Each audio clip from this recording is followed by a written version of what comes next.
Hoy vamos a sumergirnos en uno de los mitos, yo diría, más poderosos de la antigüedad. Es una historia que habla del amor, de la pérdida y de cómo el arte puede tener una fuerza tan, pero tan increíble que es capaz de desafiar a la mismísima muerte. Esta es la leyenda de Orfeo y Eurídice. Pero a ver, antes de conocer al protagonista de esta historia, hay que entender algo clave: su don, la armonía.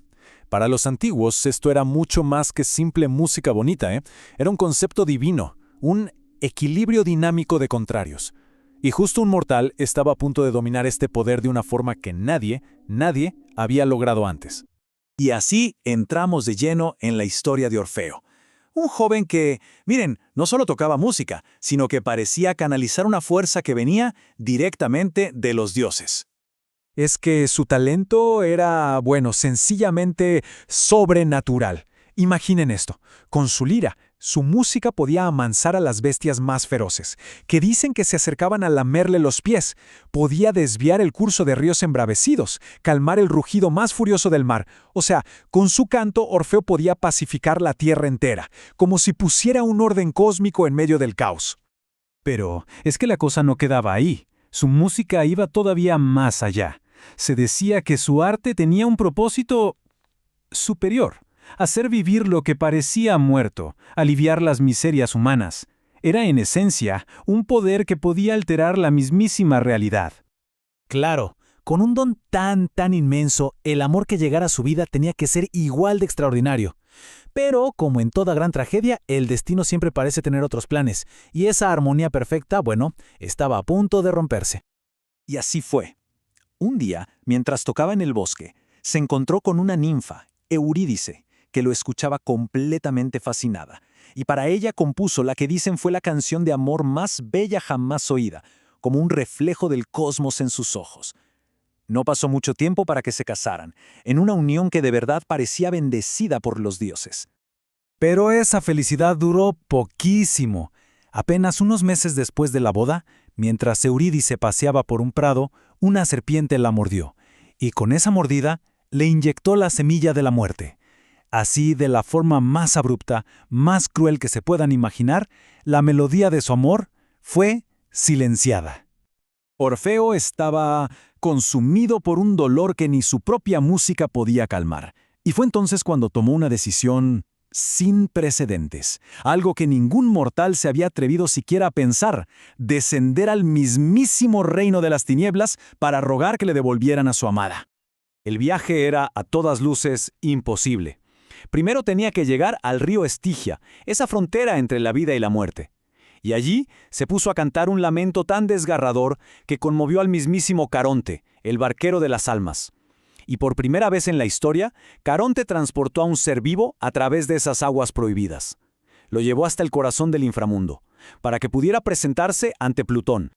Y una vez frente al dios de las profundidades, su súplica fue directa, impulsada por la única fuerza que le quedaba.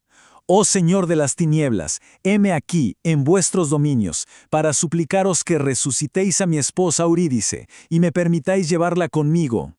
Y es que su música era tan poderosa, estaba tan cargada de amor y de dolor, que logró lo impensable.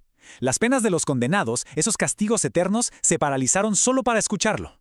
El poder de su arte, literalmente, detuvo el funcionamiento del infierno. Y claro, hablando el corazón de Plutón. El dios del inframundo, conmovido, le concedió su deseo. Fue un acto de piedad sin precedentes. Pero, como se podían imaginar, esta gracia venía con una condición. Una prueba terrible, crucial, que iba a definir su destino para siempre. El trato era el siguiente: Eurídice volvería a la vida y lo seguiría, caminando detrás de él para salir de las tinieblas. Ahora, el punto crucial, la condición, era que él debía caminar siempre delante, y bajo ninguna circunstancia podía voltear a verla hasta que ambos estuvieran fuera del inframundo. Si volteaba, la perdería para siempre. Orfeo, por supuesto, aceptó, e inició ese largo y tenso camino de vuelta. Caminó y caminó por senderos sombríos, escalando hacia la luz del mundo de los vivos, pero detrás de él solo retumbaba el silencio, un silencio absoluto, pesado, casi antinatural. Nada. No se oía ni el más leve roce, ni el eco de un solo paso. Ningún sonido que delatara que su amada estaba ahí. Solo. La oscuridad. Y en su mente, el eco torturante de la advertencia de Plutón que se hacía cada vez más y más grande. Y con cada paso que daba, la fe se le empezó a agrietar. La duda como un veneno se le fue metiendo en el corazón. Se llenó de impaciencia, de una necesidad desesperada por una señal, una prueba, algo que le asegurara que ella de verdad estaba allí. Y justo cuando ya veía la salida, ese halo de luz del mundo de los vivos, la duda lo consumió por completo. ¿Y si todo era un engaño cruel de los dioses? ¿Y si Eurídice no estaba allí? Olvidando la promesa, cediendo a ese deseo imperioso de saber, giró a la cabeza. Y en ese instante, en ese único y fatal momento de debilidad, toda esperanza se desvaneció. La historia llega a su inevitable conclusión, la unión definitiva, pero a través de la muerte. Y sí, la vio a Eurídice, pero fue solo por un segundo. Ante sus propios ojos, su amada se convirtió en una columna de humo, una sombra que él trató inútilmente de apresar entre sus brazos mientras era arrastrada de vuelta a la oscuridad. La había perdido, esta vez para siempre. Lloró, suplicó perdón, cantó sus versos más apasionados ahí, en la entrada de la cueva. Pero fue en vano, el inframundo ya no lo oía. Nadie se conmovió, la puerta se había cerrado. Así que Orfeo regresó al mundo de los vivos, pero ya se imaginarán, con el alma completamente rota. Se retiró a un monte, y su único consuelo eran sus cantos melancólicos. Se mantuvo siempre fiel a la memoria de Eurídice, rechazando el amor de todas las demás.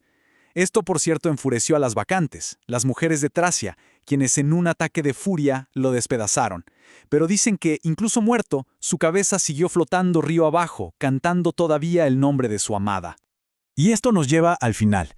Con su cuerpo ya destruido, su alma por fin fue libre para ir a los infiernos, y allí, finalmente unido a Eurídice, deambula por las praderas melancólicas, cantando a un amor que fue más grande, mucho más grande que la muerte.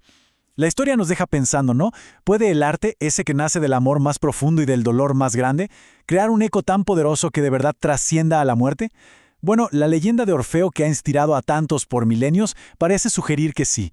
Y quizá, solo quizá, por eso es que su canción todavía resuena hoy, a través de los siglos.